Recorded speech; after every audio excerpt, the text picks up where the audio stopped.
Assalamualaikum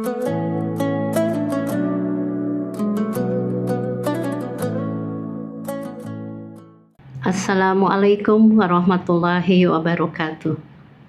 Alhamdulillahilladzi 'allama bil qalam, 'allamal insana ma lam ya'lam.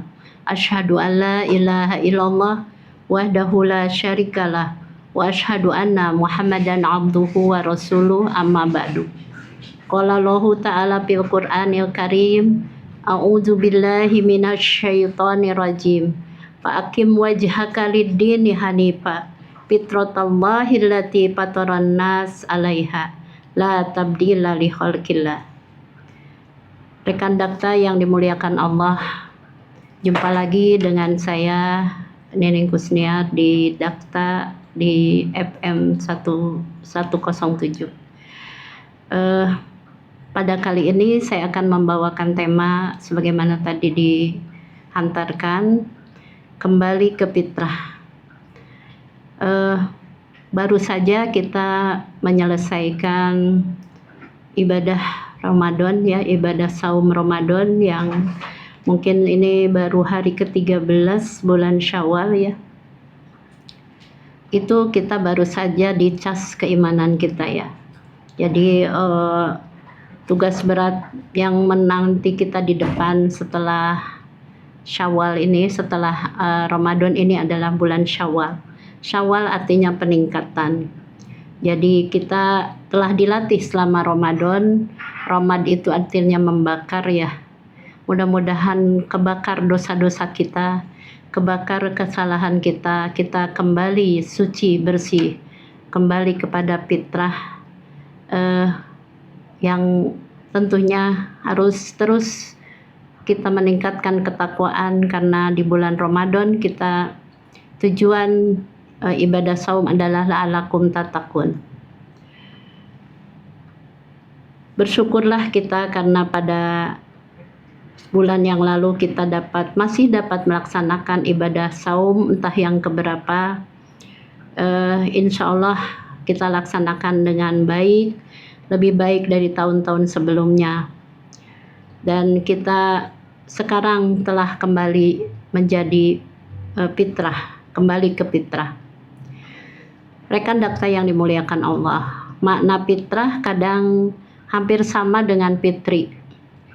Kalau sepintas karena bacaannya dan tulisannya hampir sama ya. Padahal kalau fitri itu dari aftara ya, dari berbuka. Jadi Idul Fitri adalah kembali berbuka gitu ya. Tapi banyak mengartikan fitri itu ya suci atau kembali kepada kesucian. Beda dengan fitrah. Fitrah ini maknanya berbagai makna, tapi yang pada hakikatnya maknanya adalah sebagaimana dalam Al-Qur'an surat Ar-Rum ayat 30 yang saya bacakan tadi. A'udzubillahi minasyaitonirrajim. Fa'akim wajhaka lid-dini hanifa. Hadapkanlah wajahmu dengan lurus kepada Allah. Fitratallahi allati fataran nas 'alaiha. Yaitu tetaplah atas fitrah Allah yang telah menciptakan manusia menurut fitrah. La tabdila li khalqillah, tidak ada perubahan pada fitrah Allah. Dalikad dinul qayyim walakinna aksaron nasi la ya'lamun. Itulah agama yang lurus, tapi kebanyakan manusia tidak mengetahui. Dalam kitab Jadul Masir, Ibnul Jauzi jilid 3 halaman 422 menjelaskan bahwa makna fitrah itu di sini diartikan sebagai kondisi awal penciptaan, di mana manusia diciptakan oleh Allah pada kondisi tersebut. Setiap manusia dilahirkan dalam keadaan fitrah yang merupakan potensi atau sifat dasar bagi manusia. Jadi potensi atau sifat dasar manusia itu memang cenderung kepada fitrah. Fitrahnya itu adalah potensi religius ya. Berarti sifat dasar yang ada dimiliki oleh manusia. Fitrah manusia diciptakan oleh Allah untuk dikembangkan oleh manusia itu sendiri. Tadi pada surat Ar-Rum ayat 30 bahwa Allah memerintahkan supaya kita menghadapkan wajah kita ke agama yang lurus. Fitratallahi allati fataran nas. Jadi kita itu memang asalnya memang kita itu berada pada fitrah. Pada hakikat awalnya fitrah itu merupakan yang tadi saya sebut potensi religius. Faktor dasar ketauhidan manusia untuk mengenal Allah sebagai Rabb dan Khalik, yaitu Tuhan dan pencipta bagi makhluk atau manusia. Dengan fitrah, manusia telah mengenal Allah sebagai Rabb yang esa, yang maha segalanya. Bahkan di alam arwah, waktu di awal manusia diciptakan, dalam surat Al-A'raf ayat 172, Allah mengingatkan, bertanya kepada ruh, alastu bi rabbikum, bukankah aku Tuhanmu? Qalu, mereka berkata, bala syahidna, bukankah aku sebagai Tuhan kalian? Mereka menjawab, ya, kami bersaksi Engkau Tuhan bagi kami. Yang lebih lengkapnya mungkin saya bacakan. A'udzubillahi minasyaitonir rajim. Wa id akhadha rabbuka min bani adama min duhurihim dzurriyyatahum wa ashhadahum ala anfusihim alastu birabbikum qalu bala syahidna an taqulu yauma qiyamati inna kunna an hadza ghafilin. Ingatlah ketika Tuhanmu mengeluarkan dari tulang punggung anak cucu Adam keturunan mereka, dan Allah mengambil kesaksian terhadap diri mereka sendiri. Seraya Allah berfirman, alastu birabbikum, bukankah aku ini Tuhanmu? Mereka menjawab, betul, Engkau Tuhan kami. Kami bersaksi, kami melakukannya agar pada hari kiamat kamu tidak mengatakan lagi, sesungguhnya kami lengah terhadap hal ini. Jadi ini sepertinya Allah paham banget kalau kita nantinya akan lengah. Padahal kita sudah menyatakan kesaksian kita bahwa Allah adalah Rabb kita. Namun lengah dan lupa kepada Tuhan seperti yang disebutkan di akhir ayatnya, inna kunna an hadza ghafilin. Sungguhnya kami Bani Adam adalah orang-orang yang lengah terhadap ini, keesaan Tuhan. Jadi akibat tak menjaga janji dengan Allah, mereka lengah. Kemudian mereka, ya manusia, mengalami gesekan seiring dengan pengaruh lingkungan atau perubahan fitrah manusia akibat pengaruh lingkungan keluarga, lingkungan sosial, sehingga ada manusia yang fitrahnya baik dan menganut ajaran Islam yang sesuai dengan fitrahnya, atau menjadi agama lain, yang menganut agama lain, misalnya Nasrani atau agama lainnya. Dalam hal ini Rasulullah SAW bersabda, hadis dari Abu Hurairah, an Abi Hurairah radhiyallahu an, qala Nabiyyu sallallahu alaihi wasallam, kullu mauludin yuladu alal fitrah fa'abawahu yuhawidanihi au yunassiranihi au yumajjisanihi, rawahul Bukhari wa Muslim. Jadi di sini dikatakan intinya bahwa setiap yang dilahirkan, anak yang dilahirkan itu dalam keadaan fitrah. Jadi memperkuat atau menegaskan bahwa makna fitrah itu tadi, yang Allah ciptakan manusia itu dalam keadaan fitrah, artinya potensi religiusnya memang ada pada potensi kepada, ada pada pengakuan ketika mengaku bahwa bala syahidna itu ya. Jadi tapi di dalam hadis Rasulullah mengatakan, sungguhnya manusia itu semua yang lahir itu awalnya dalam keadaan fitrah. Maka orang tuanya lah, ibu bapaknya lah yang membuat dia menjadi Yahudi, Nasrani atau Majusi. Jadi singkatnya, makna fitrah adalah potensi atau faktor dasar bagi manusia. Dan kalau dalam bahasa Yunani, menurut Aristoteles disebut idea innatea, yaitu keadaan baik, suci, tanpa dosa, dan bisa berpotensi jahat atau kotor atau salah. Jadi manusia itu memang bukan malaikat dan bukan iblis. Kalau malaikat selamanya dalam keadaan baik, tidak maksiat kepada Allah, sedangkan iblis berpotensi untuk terus berbuat tidak baik atau kemaksiat, berada dalam kelompok kiri ya, kemaksiatan. Sedangkan manusia berada di tengah-tengah antara yang kanan malaikat atau yang kiri berada di kekuasaan iblis. Sebagaimana dalam surat Asy-Syams ayat 7 sampai 10, A'udzubillahi minasyaitonirrajim.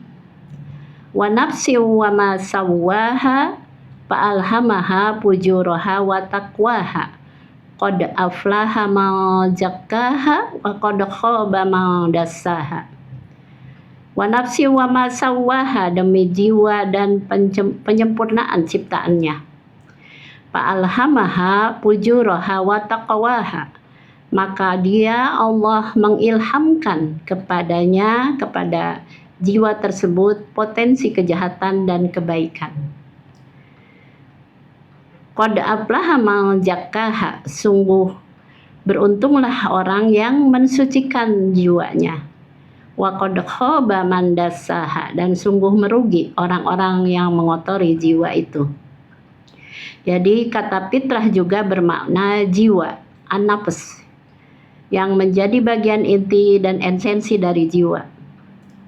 Fitrah yang membuat jiwa tetap suci adalah orang yang selalu zikrullah dan sholat, sebagaimana termaktub dalam surat Al-A'la ayat 15. Wa dzakara rabbihi fasholla, dan mengingat Tuhannya, mengingat Allah, mengingat Robnya fasholla, lalu dia sholat.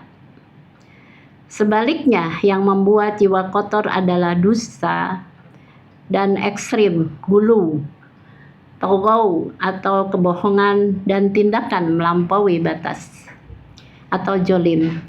Ini diterangkan dalam surat Asy-Syams ayat 10 yang tadi, wa qad khaba man dassaha.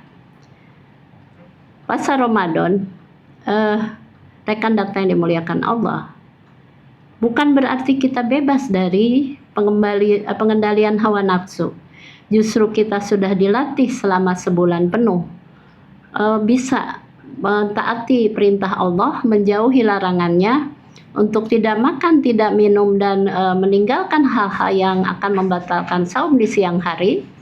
Maka itu bisa gitu. Padahal tadinya makan minum di siang hari adalah boleh. Ketika dilarang oleh Allah, manusia taat pada bulan Ramadan. Jadi pengendalian hawa nafsunya totalitas ya. Kemudian justru kita sekarang diuji sejauh mana kualitas kita di mata Allah. Karena tadi fitrah itu juga an-nafs, nafsu ya. Sebagaimana kita tahu bahwa nafsu itu ada 3 ya, yaitu nafsu amarah bisu, nafsu lawwamah, dan nafsu mutmainnah. Nafsu amarah cenderung terus kepada yang tidak baik. Sebagaimana diungkapkan oleh Nabi Yusuf dalam Al-Quran, wa ma ubarri'u nafsi innan nafsa la'ammaratun bisu. Aku tidak bisa berlepas diri dari nafsu. Sesungguhnya nafsu itu memang cenderung kepada ketidakbaikan, amarah bisu ya, selalu cenderung kepada keburukan.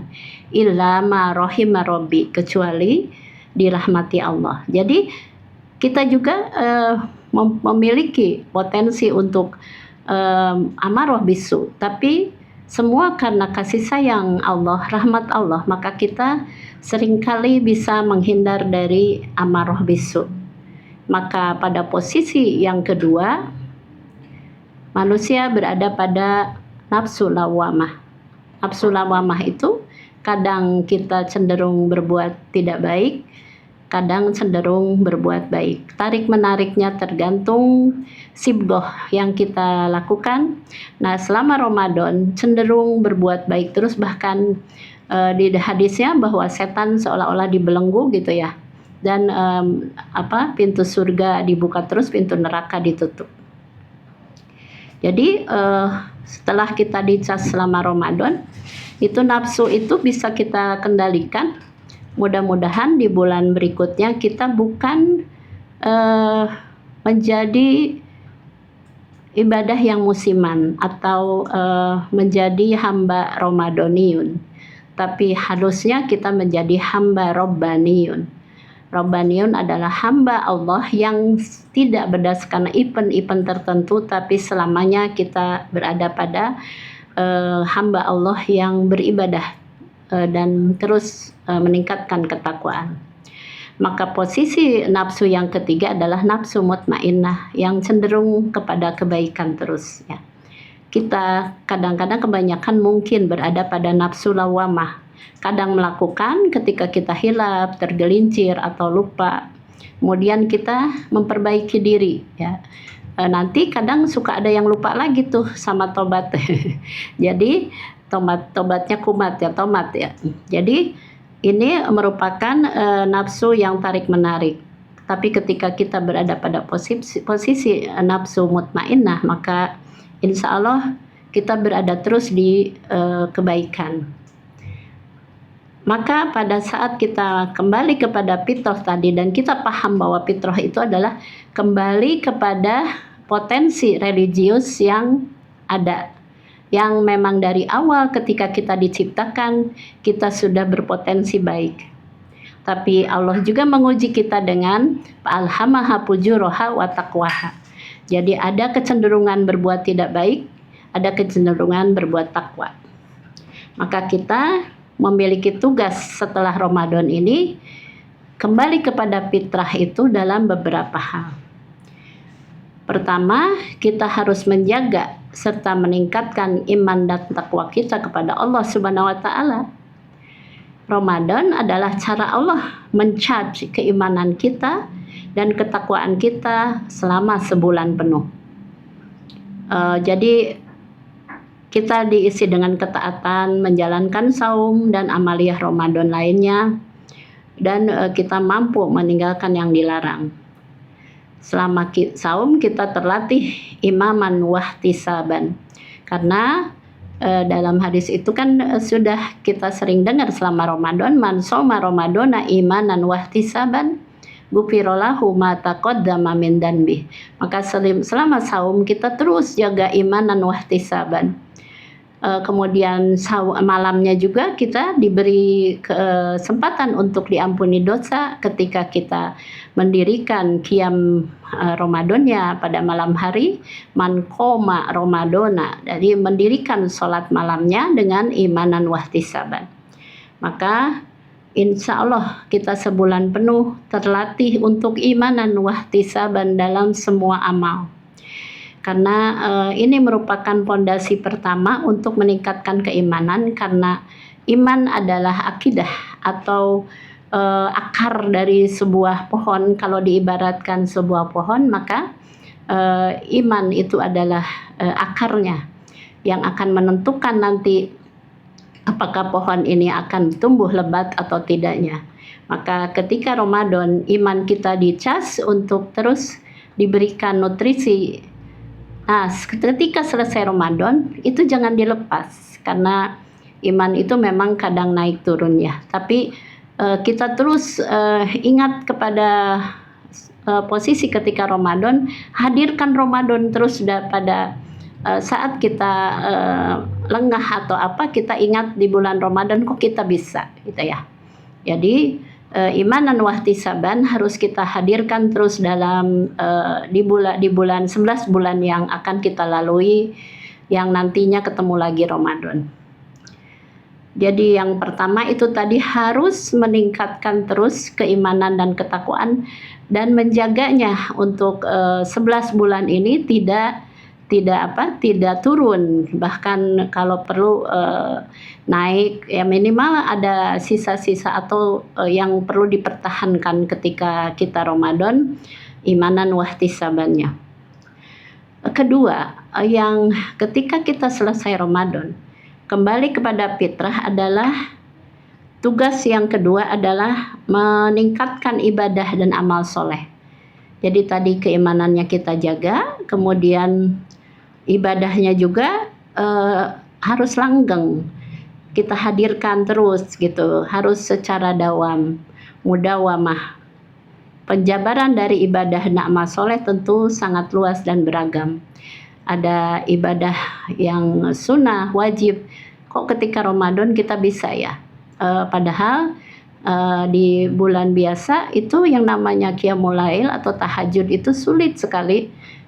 Bahkan mungkin seminggu sekali baru bisa, atau bahkan ada yang jarang gitu. Tapi kok di bulan Ramadan kita bisa gitu melakukannya setiap hari tanpa tidak ada yang terlewatkan ketika kita tarawih ya. Harusnya ketika selesai Ramadan itu bertahan. Yang namanya qiyamul Ramadan diganti dengan qiyamul lail. Di bulan-bulan biasa itu tahajud ya. Sebagaimana kita tahu bahwa tahajud adalah merupakan minal laili fatahajjat bihi nafilatan lak, ibadah tambahan bagi kita. Barangkali ada sholat wajibnya yang bolong, yang tidak atau yang kita tidak khusyuk atau tidak optimal gitu. Kemudian kita tambah dengan sholat tahajud ya, nafilatalak. Asa ayyab asaka rabbuka maqama mahmuda. Selain itu, dengan kita mendirikan tahajud akan diangkat oleh Allah kepada maqama mahmuda, kedudukan yang terpuji ya. Jadi merupakan ibadah-ibadah yang dilanjutkan ketika Ramadan. Saumnya bisa gitu ya. Saumnya bisa sebulan penuh. Nah, di bulan-bulan biasa ikuti ketika Syawal diikuti dengan 6 hari selama Ramadan, selama Syawal selama bulan Syawal kita saum diberi kesempatan 6 hari.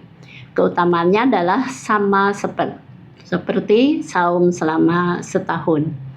Jadi logikanya sebetulnya kalau mau dihitung secara matematis bahwa semua kebaikan dibalas 10 kali. 30 selama sebulan dikali 10 adalah 300, dan 6 hari selama Syawal dihitung kali 10 adalah 60. Maka total adalah 360. Maka 360 itu sama dengan nilai 1 tahun 360 hari. Jadi syaratnya harus saum Ramadan dulu, bukan berarti udah saya nggak usah saum Ramadan, saum Syawalnya aja 6 hari kan dihitung menjadi saum 1 tahun gitu, daripada saum Ramadan cuma dihitung sebulan. Nggak begitu. Itu harus setelan gitu, diikuti. Itu di hadisnya diikuti, barang siapa yang saum Ramadan diikuti dengan saum Syawal selama 6 hari, maka keutamaannya sama dengan bernilai saum 1 tahun. Di dalam dunia keduniaan ini kita juga mengenal nilai dan harga. Saya pernah menyampaikan antara nilai dan harga itu tentunya ada perbedaan. Jadi ketika kita saum Ramadan diikuti dengan saum 6 hari, maka nilainya sama dengan saum selama setahun. Jadi kembali kepada fitrah adalah kembali pada potensi religius kita ya, untuk meningkatkan keimanan, menjaga ibadah-ibadah yang selama Ramadan, selain saumnya, sholatnya, tentunya yang sunnah-sunnah, selain yang wajib kita pelihara. Mungkin yang walaupun ada peningkatan sedikit karena ketakwaan ini kita paling tidak ada hasilnya gitu. Ada ziyadatul khair, ada bertambahnya kebaikan. Jangan sampai before and after sama saja gitu. harusnya before Ramadan sama after Ramadan itu adalah berbeda gitu. Ada alumni Ramadan ini ada yang dilanjutkan selama Ramadan bisa terus gitu. Bahkan di dalam hadis Rasulullah memotivasi kita dengan amaliyah yang dawam, yaitu yang sudah terkenal hadisnya ahabul a'mal adwamuha wa in qalla. Amal yang paling disukai Allah adalah continue walaupun sedikit gitu. Jadi kedawamannya inilah yang dinilai apakah kita bisa mendawamkan ibadah-ibadah selama Ramadan, dari mulai saumnya, kemudian sholatnya, sholat malam, paling tidak ada sholat sunat yang kita dawamkan setelah Ramadan ya, rawatibnya, tahajudnya gitu ya, syukur wudhu atau tuhur, atau misalnya duha dan sebagainya yang mungkin menjadi ibadah-ibadah yang kita sukai, yang kita teruskan. Ketiga, setelah kita Ramadan ini kembali kepada fitrah adalah menjaga ukhuwah. Jadi bukankah kita setelah Ramadan kita bersilaturahmi keliling sampai ada yang belum pun kita tahu mana yang belum silaturahmi dengan kita gitu. Kita datangi satu-satu. Jadi ini menjaga ukhuwah itu sangat penting karena tidak saling menganiaya, tidak saling menzolimi gitu ya. Bahkan di dalam istilah kalau kita merawat dengan sesama manusia itu adalah hablum minanas. Jadi hablum minallahnya kita oke, hablum minannasnya sangat kita perhatikan juga. Jadi jangan sampai kita sudah bermaafan di bulan Syawal, Lebaran, Idul Fitri kita sudah bermaafan, tapi ketika di bulan-bulan biasa akhirnya kita punya musuh lagi gitu ya, bermarahan lagi, bersitegang terus sama hal-hal yang tidak perlu diributkan ya. Hati-hati kadang-kadang di sosial media juga gara-gara chatting kita yang yang tidak diterima menjadi masalah. Hati-hati, jaga. Jadi sekarang itu bukan hanya omongan, tapi jari-jari kita juga jangan sampai menyakiti orang, apalagi sampai diperkarakan, misalnya pencemaran nama baik dan sebagainya. Padahal kalau kita paham hadisnya itu bahwa kita tidak boleh bermusuhan dengan saudara kita lebih dari 3 hari. La yahillu li muslimin ayahjura akhahu fawqa salasi layalin. Jadi tidak halal. Kalau tidak halal berarti haram ya. Tidak halal bagi seorang muslim bermusuhan dengan saudaranya lebih dari 3 hari. Jadi kita harus menjadi orang yang paling utama. Ketika misalnya ada 2 orang bersitegang, bermusuhan, maka yang paling utama adalah orang yang berdamai duluan, memaafkan lebih dulu sebelum diminta, dan mendatangi orang tersebut walaupun yang salah adalah dia terlebih dahulu, tapi kita sebagai orang yang paham bahwa yang lebih utama adalah orang yang memberi salam lebih dulu, artinya menegur dulu, berdamai dulu, maka itu lebih utama. Sebagaimana misalnya dalam menjawab salam, kalau kita menjawab salam itu yang wajib adalah menjawab salam, tapi yang sunnah memberi salam. Tapi ketika diukur mana yang lebih utama antara menjawab dengan memberi salam, ternyata yang utama wa khairuhum yabda'u bisalam. Yang pertama, yang di antara 2 orang tersebut yang paling utama adalah yang memberi salam terlebih dahulu. Jadi kita mau menjadi orang yang utama, orang yang lebih afdol, maka kita harus menjadi orang yang mau memaafkan terlebih dahulu. Nah, rekan dakta yang dimuliakan Allah, setelah kita tadi punya PR untuk terus mendawamkan atau menjaga fitrah kita yang 3 tadi, yaitu akidah, ibadah, dan muamalahnya, maka memang tidak mudah ya untuk menjaganya, karena rintangan yang menggoda selama 11 bulan memang selalu ada. Oleh karena itu, mungkin saya sedikit ada tips ya untuk mengatasi rintangan tersebut. Yang pertama, terus melakukan tazkiyatun nafs ya. Jadi kita itu selalu mengontrol diri untuk tidak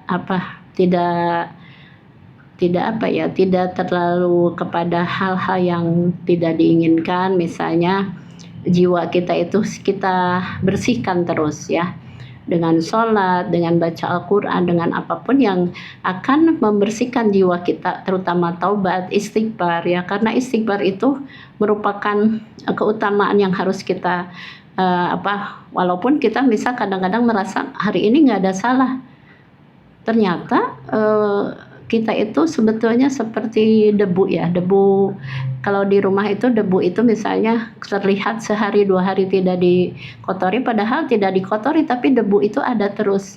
Jadi ada dosa-dosa yang kadang-kadang kita tidak sadari. Maka istighfar merupakan kunci utama untuk kita terus tazkiyatun nafs ya, zikir, istighfar ya. Sebagaimana tadi surat Asy-Syams ayat 7-10 bahwa kita beruntung kalau kita membersihkan jiwa kita. Qad aflaha man zakkaha. Alangkah beruntungnya orang yang selalu mensucikan, membersihkan diri, karena kita itu bukan malaikat. Kalau malaikat memang makhluk yang disucikan, kalau kita mensucikan diri, maka harus ada peran aktif dari kita untuk mensucikan diri. Rekan dakta yang dimuliakan Allah, yang kedua, untuk tips cara kita mempertahankan fitrah kita adalah menghindari godaan setan yang akan menggoda. Setan berjanji bahwa dia akan menggoda manusia dari berbagai arah. Dalam surat Al-A'raf ayat 17, A'udzubillahi minasyaitonirrajim, summa la'atiyannahum min baini aydihim wa min khalfihim wa an aymanihim wa an syama'ilihim wa la tajidu aktsarahum syakirin.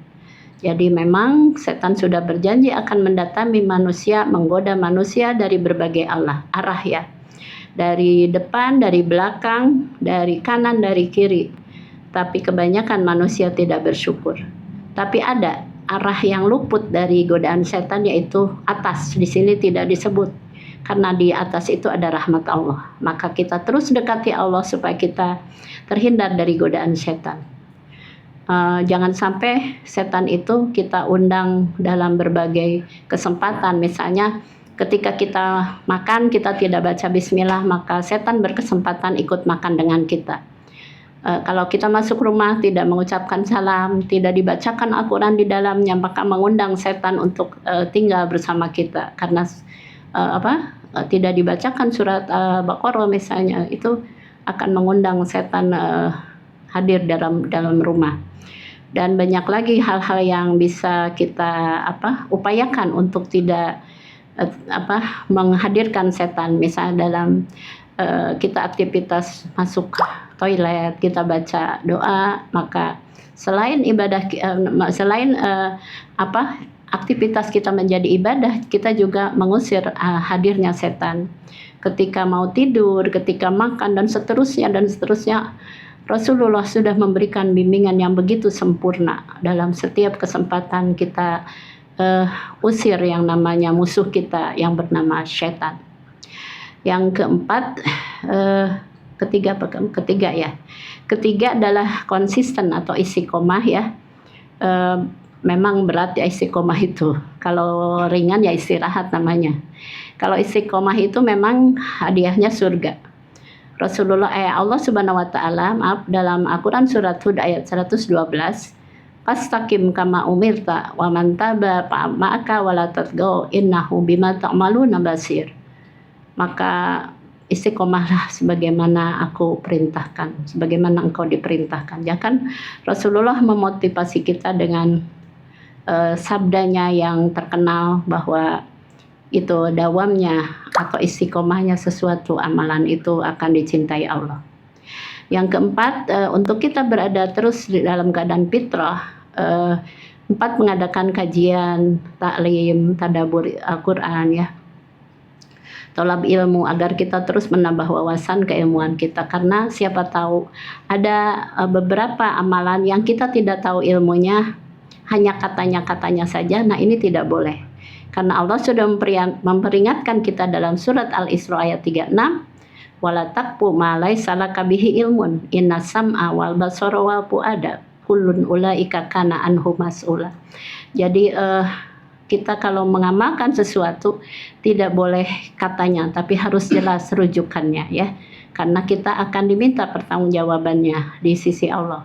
Nanti di hari kiamat kalau kita mengamalkan sesuatu tidak ada ilmunya, maka ini akan diminta pertanggungjawaban.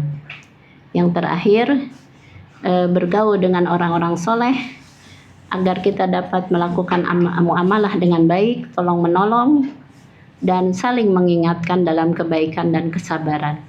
Dalam surat Al-Maidah ayat 2, Allah memerintahkan kita untuk tolong menolong dalam kebaikan, wa ta'awanu 'alal birri wat taqwa, dan ketakwaan, wala ta'awanu 'alal ismi wal udwan wattaqullaha innallaha syadidul iqab. Jadi ini beberapa hal yang memang bisa kita pertahankan untuk kita kembali kepada fitrah, bukan hanya saat kita selesai Ramadan. Fitrah di sini artinya kembali kepada potensi religius kita yang memang ketika kita diciptakan dalam keadaan fitrah ya, kemudian kita harus kembali kepada Allah sebagaimana Allah menciptakan kita dalam keadaan fitrah. Saya ada di sini sedikit ungkapan bahwa kalau kita menghadapi masa tua itu, kalau udah tua itu memang disitulah ada beberapa hal yang mungkin kita perlu muhasabah. Bukan lagi kalau melangkah itu bukan lagi soal kaki melangkah, melainkan kemana jiwa akan pulang. Di antara dua tempat yang kian akrab, masjid dan rumah sakit. Masjid adalah panggilan yang lembut, rumah sakit adalah panggilan yang tak bisa ditunda. Di masjid manusia masih punya pilihan untuk datang. Di rumah sakit seringkali manusia datang karena dipaksa keadaan. Sajadah mengajarkan kita untuk tunduk sebelum tubuh benar-benar tak mampu berdiri. Ranjang perawatan mengajarkan pasrah ketika semua daya telah ditarik pergi. Di masa lansia, hidup seperti dipersempit pada dua ruang ibadah dan ruang perawatan. Namun sesungguhnya yang diuji bukan tubuh, melainkan kesadaran. Kesadaran untuk memahami bahwa waktu yang dulu terasa panjang, kini terasa singkat. Demikian, mudah-mudahan bermanfaat. Kembali kepada fitrah merupakan hal yang sangat kita pertahankan untuk terus berada dalam kondisi religius bagaimana Allah ciptakan. Oleh karena itu di sini ada beberapa doa yang mungkin bisa saya berikan ya untuk kita membersihkan hati kita. Yang pertama, doa untuk dilimpahkan ketakwaan pada jiwa yang disucikan. Bismillahirrahmanirrahim. Allahumma ati nafsi taqwaha wa zakkaha anta khairu man zakkaha anta waliyuha wa maulaha. Ya Allah, limpahkanlah ketakwaan pada jiwaku dan sucikanlah dia. Allahumma ati nafsi, Allah datangkanlah, limpahkanlah takwaha kepada jiwaku ketakwaan, wa zakkaha dan sucikanlah ia. Anta khairu man zakkaha, karena sungguhnya engkau adalah sebaik-baik zat yang mensucikan jiwa. Anta waliyuha wa maulaha, dan engkaulah pelindung dan pemeliharanya. Kemudian ada lagi yang doa yang biasa kita kenal ya, Allahumma ya muqallibal qulub sabit qalbi ala dinik. Ya Allah yang suka membulak-balikan hati, tetapkanlah aku dalam agamamu gitu. Jadi ini beberapa ada lagi yang satu ya, saya lupa. Rabbana la tuzigh qulubana ba'da idh hadaitana wa hab lana min ladunka rahmah innaka antal wahhab. Semoga kita selalu berada dalam fitrah yang tadi saya bilang beda dengan fitri. Kalau fitri kembali tidak puasa, tidak kembali berbuka, tapi kalau fitrah adalah suatu kondisi jiwa yang religius yang semuanya sebetulnya ada dalam diri setiap manusia. Ketika kita ingat kisah Nabi Ibrahim mencari Tuhannya, karena dalam diri setiap orang berpotensi ada ilahiyah, ada potensi untuk mencari sesuatu yang dituhankan. Maka jangan salah kita mencari Tuhan kita. Maka kalau Nabi Ibrahim diuji dengan mencari Tuhannya, ketika bulan dilihat, ini disangka Tuhannya, ketika bulan pergi dia tidak mengakui bahwa itu Tuhannya. Begitu juga ketika melihat bintang, matahari, semuanya pergi. Dia mengira bahwa dia memutuskan bahwa yang namanya Tuhan tidak akan pergi. Nah, bagi kita, orang yang sudah jelas Tuhan kita, kita tidak mencari-cari lagi, udah jelas Tuhannya, maka teruslah kita dekati lagi, karena itulah cara kita kembali kepada fitrah. Demikian apa yang bisa saya sampaikan, semoga bermanfaat. Aku qauli hada wa astaghfirullah li wa lakum wal afu minkum. Rabbana atina fid dunya hasanah wa fil akhirati hasanah wa qina adzabannar. Wassalamualaikum warahmatullahi wabarakatuh.